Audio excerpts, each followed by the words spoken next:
सत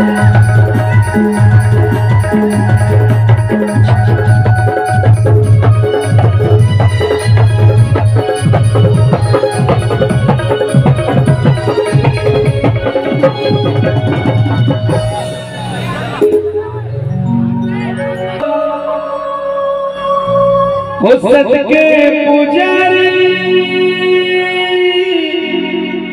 हे घासी बाबा वन महिमला कर गवो हो गया 18 दिसंबर पावन दिन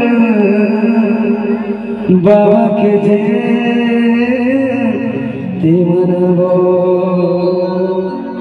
बोल बोल पूज्य गुरु घासीदास बाबा की। आगे 18 दिसंबर पावन दिन बाबा के जयंती मनावो। आगे 18 दिसंबर पावन दिन बाबा के जयंती मनावो। आगे 18 दिसंबर पावन दिन गुरु के जयंती मनावो। आगे 18 दिसंबर पावन दिन बाबा के जयंती मनावो। सत्य पुजारी है गुरु बाबा, सत्य पुजारी है गुरु बाबा महिमा कर गावो, अन महिमा कर गावो। आगे 18 दिसंबर बाबा के जयंती मनावो। आगे 18 दिसंबर पावन दिन गुरु की जयंती मनावो।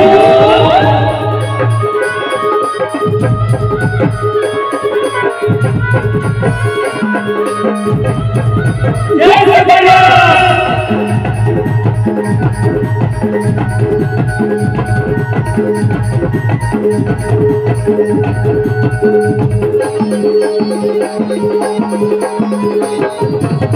हो नरियर सुपारी मंगला गुरु गोबल चढ़ावो।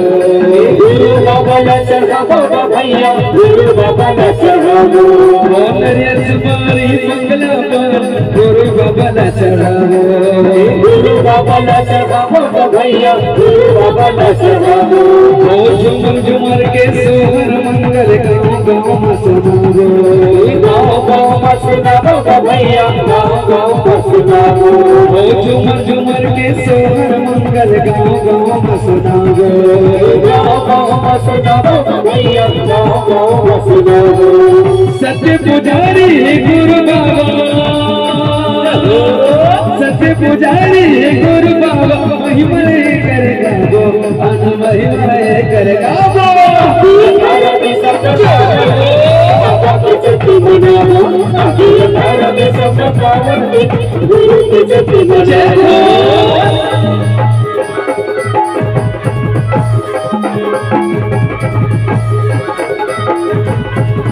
जय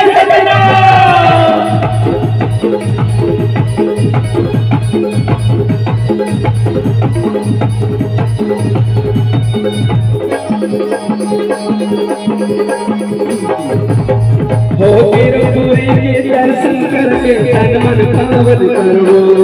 तन मन पावन करवो भैया, तन मन पावन करवो। गिरपुरी के दर्शन करके तन मन पावन करवो। तन मन पावन करवो भैया, तन मन पावन करवो। सत्य संदेशा बाबा के बाके सत्य रतन में चलवो। सत्य रतन चलवो भैया, सत्य रतन चलवो। सत्य संदेशा गुरु के बाके सत्य रतन में चलवो। सत्य रतन चलवो भैया, सत्य रतन चलवो। सत्य पुजारी है गुरु बाबा, सत्य पुजारी है गुरु बाबा महिमा कर गावो, अन महिमा कर गावो। आगे 18 दिसंबर पावन दिन बाबा के जयंती मनावो। आगे 18 दिसंबर पावन दिन गुरु की जयंती मनावो। सत्य पुजारी है गुरु बाबा,